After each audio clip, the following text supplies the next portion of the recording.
Hello everybody, good morning. Great to see so many of you here today, and thanks for the introduction as well.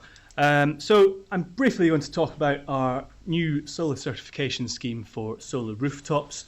I'm going to introduce the National Solar Centre and talk about solar at BRE, and I'll just finish off with some of our good practice guides that we have as well. And we've got some more developments on that later today. So what we do at the National Solar Centre and BRE is really applying the BRE recipe, which is about independent knowledge based on science and engineering research, and applying that to the solar sector. So we're all about, as Chris mentioned, all about integrating solar and construction industries. So we have a technical focus. Everything we do is sort of underpinned by science and engineering. It's advice, training, certification, and guidance. And the images are really just to illustrate the sort of the range of things that we do. More on the more commercial side, it's about supporting large rooftops and construction and solar. And then more on a research angle, it's about things like BIPV and PV thermal and things like that. In terms of how we sit within BRE, well, solar is split between ourselves in BRE Limited and BRE Global, who do lots of certification. So starting with ourselves, we do essentially advisory services or consultancy. We're not allowed to use that word these days, apparently. And that's generally for local authorities and also commercial private sector organisations as well. So that's lots of project support type work, as well as supporting tendering activities, project specifications. Sometimes when projects go wrong later down the line as well, we get involved. Research, we have a contract with DEC looking at fire investigation. And we've been doing some interesting work on looking at PV thermal and BIPV, building integrated PV. On the global side of things, it's much more to do with certification. So certification of MCS products, such as solar panels, mounting systems. We've got wind testing labs, wind uplift rigs, fire testing labs as well, which are well worth a visit. But now working across the group, we are talking about certification of installations. So whereas MCS has been about certifying installers or certifying products, we're actually looking at certifying the installation itself for larger PV rooftops, solar assets. And then in red, potential one for the future, certification of storage. So I'm open to discussion about that. Should it be a certification of products or should it be a certification of the installation? Or perhaps there shouldn't be any certification, I don't know. Other areas where we're active, well, training, good practice guides, internationally, BRE active in China and Brazil and Korea. And on our Innovation Park head office in Watford, we have a whole range of different buildings which are sort of demonstrating novel technologies in the built environment. We've got 3 new homes with solar, 2 of which have storage as well. Right, so certification scheme, what is it? Independent certification of solar rooftops, certification scheme. It's a 2-stage review based on the IET code of practice. So first a review of the design and then a review of the installation just at the end of commissioning. So the IET code of practice is a document that took about 2 years to produce. There was a wide-ranging industry consultation, 400 responses.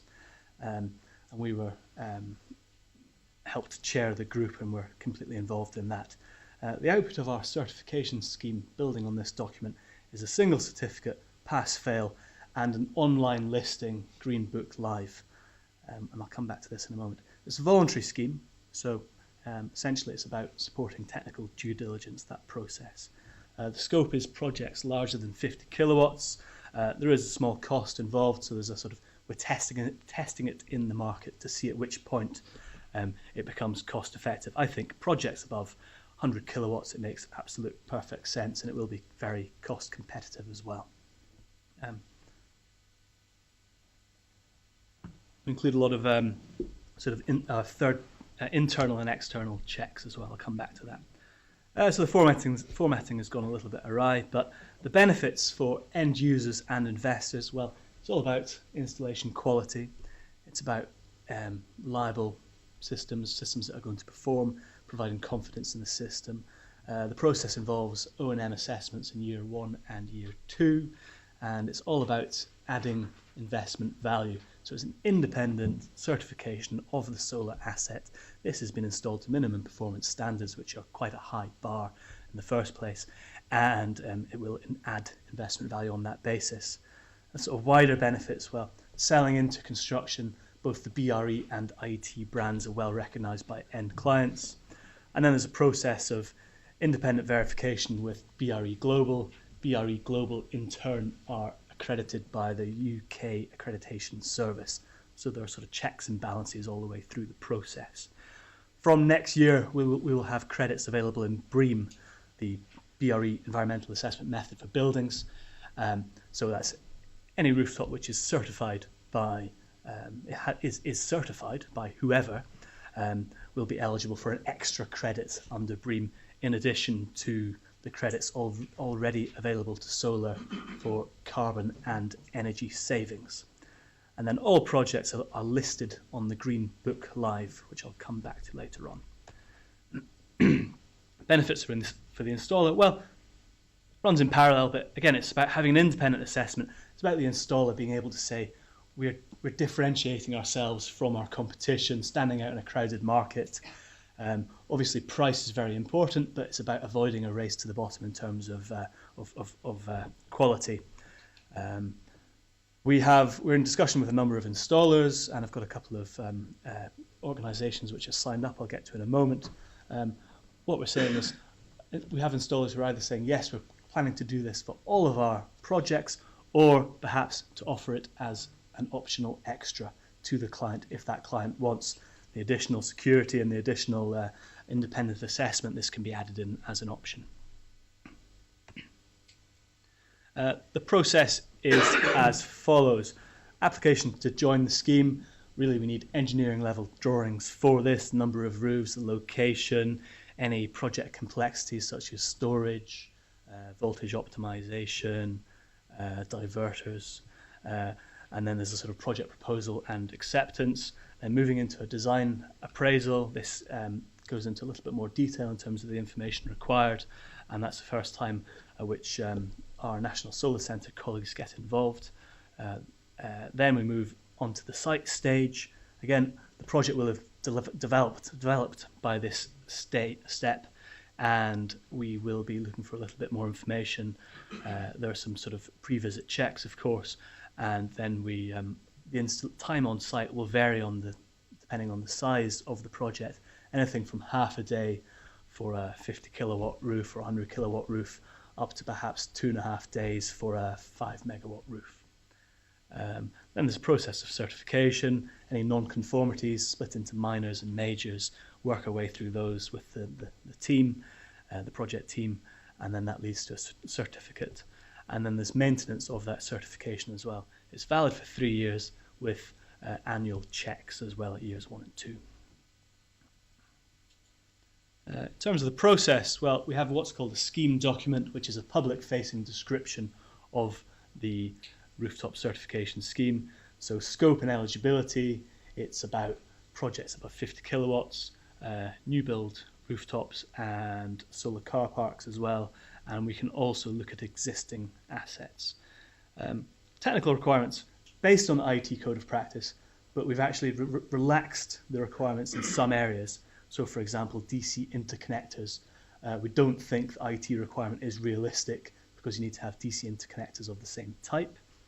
So we're going back to the MCS requirement. However, then on the flip side, we've added a requirement for a lightning risk assessment to look at a structural engineer's structural assessment. Additional labelling of DC components. We assess lots and lots of rooftops through our consultancy work, and we've identified that as an area of weakness. A requirement for thermography, MCS 12 mounting systems, and where appropriate, measures for sea salt and ammonia. There are, of course, exceptions. So, for example, where the manufacturer's requirements differ from the code of practice, we can apply a discretionary approach in these cases. The certification process is based on various checks, both internal checks from BRE and then external audit as well. And there is potential to update and review the scheme document as on a regular basis as time goes by. So, all-encompassing technical content. I've highlighted battery storage systems. There are some headline requirements there.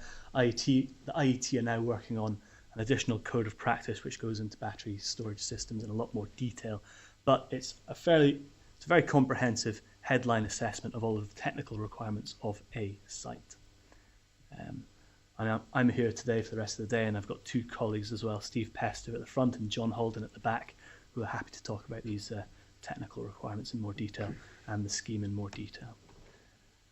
We've trialled it on the Plymouth Life Centre, so 366 kilowatt roof, leisure centre roof, facing east-west in Plymouth. It provides base load for the building. It was situated east-west, partly because of the load profile, but also because of grid limitations. There's certainly a lot more scope to do more solar on this roof as well. And Plymouth Energy Community, which is a spin out from the council, are looking at working with WPD to do some more in the future. So this was really a test bed for the certification scheme, working with Clean Earth Energy based in Cornwall, who do a lot of PPA type work. It was a case of, first of all, reviewing that design, working with them to identify just a few issues with it and to bring it into compliance with the scheme and the IET code of practice. Then the process of a few weeks going by until we got onto site.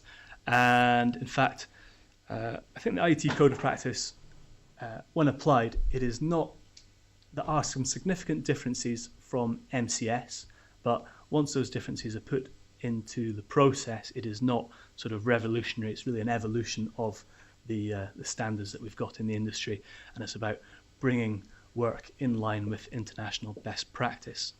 So on site, checked what had been installed. Everything was in line with the design, but we did find some other very minor issues, which would be minor non-conformities with the requirement. So it's to do with the cable runs, which Steve was able to identify as a potential issue for the future. So very simple, the technical due diligence process here, or to support that process, was to highlight that risk and to say, if you've got an issue here, the installer was fantastic. They were able to respond to that. And of course, the client was very happy to avoid future issues as well. And everybody was happy with that process. We also had a thermographic study, and from, I think, the 1,200 modules on site, we found a fault with one of them. So that was swapped out as well. So all quite minor stuff, but having some significant benefits in the long run. And I think both the installer and the client, and indeed ourselves, were all happy with that process. So I'm very pleased to announce that we also have some initial clients. First of all, Aniron Renewables, who are here today, and are, of course, we're very pleased to have as sponsors of this BRE conference, have committed to 3 sites initially. So Sesh, who I think is on leave this week, says that it's about demonstrating that Aniron systems are built to investment grade standards. And Aniron do a lot of PPA work, and I believe are keen to use the certification for all of their PPA projects and their self-funded projects. And then secondly, Your Power, part of the Your Group company, very much sort of a commercially focused EPC selling into construction. They've got several clients with large-scale, megawatt-scale rooftops, and again, it's about technical quality standards and realising investment value.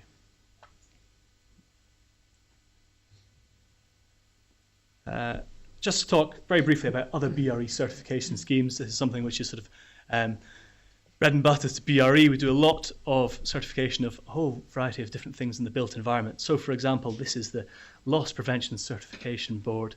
You can see this LPCB logo on the back of lots of construction components. So if you go to a stadium, you'll see on the back of the seats you've got this little stamp seal of approval, which is showing that the seats are certified to be safe in the event of a fire. And you see this across the board with different products like insulation as well. We do work, so a lot of the construction work with the Olympics where it was LPCB certified. Then we'd work with fire detection and alarm systems with both a sort of a minimum good quality standard, and then we have a sort of gold-plated standard as well for more specific applications.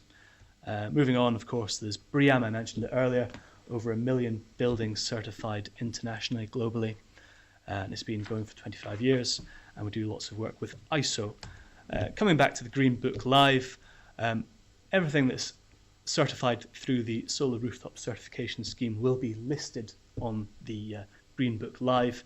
So speaking to some PPA providers, this works very well for them because it's about adding investment value to their portfolio. So again, BREEAM assessors, BREEAM buildings are listed here. The Home Quality Mark, which is a voluntary one for house builders, their new estates can be listed there. Companies and individuals who have gone through Site Sustainability Manager are listed here. That one is all about continuity of insulation on site and air tightness, so quality of construction. And then just to wind up and conclude, to talk about 3 good practice guides. Well, again, very pleased to say we are launching this guide here today. We've taken a very collaborative approach with a whole range of different partners for this guide, and Gaynor Hartnell from the REA is going to launch it over lunch. It's really a how-to guide for end customers. So it's looking at the business case, financing options, the different legal structures, landlord-tenant issues, of course, a technical overview, a legal overview, sort of brief mention of the feed-in tariff, and then some fantastic case studies from our partners as well. So thank you very much to our project sponsors, Aniron and BLP, on this guide, and of course everybody else who has provided case studies. Please do pay attention to Gaynor when we launch it at lunchtime. We've got 2 others I just wanted to highlight, and we've got some copies here today. First of all, batteries and solar power. We've got one which is aimed at consumers, kind of a how-to guide, questions to ask yourself about your how you use electricity, what's your load profile. If you get through that, we've got some fantastic questions to ask your installer, written by our chair today. So it's about educating consumers and part of the NSC's wider brief. We've also got one which is much more technical, written by Martin Cottrell, on the sort of technical requirements for storage, for designers and specifiers. And then finally, we've got a publication on solar car parks. Did anybody see the One show last night? And did solar car parks make it? Was it any good? About 3 seconds. Right, very good. Well, I had some copies. I think a few of you have managed to get hold of a copy of the guide. Small print run, but all of the guides are available on the website. Again, it's a how-to guide, and it's about multiple revenue streams and multiple benefits. So these sites can add amenity because you can have additional functions for what is essentially a brownfield site. You can add shade, you can cover from the rain, you can add electric vehicle charging. In terms of, yes, there are solar revenues, displaced electricity costs and solar revenues, but also there are some emerging models for premium parking, advertising, electric vehicle charging, and we very much hope to see some large-scale solar car parks this year. So that's my presentation. Thank you very much for listening. Around here all day to have further conversations if you have any questions. Thank you very much.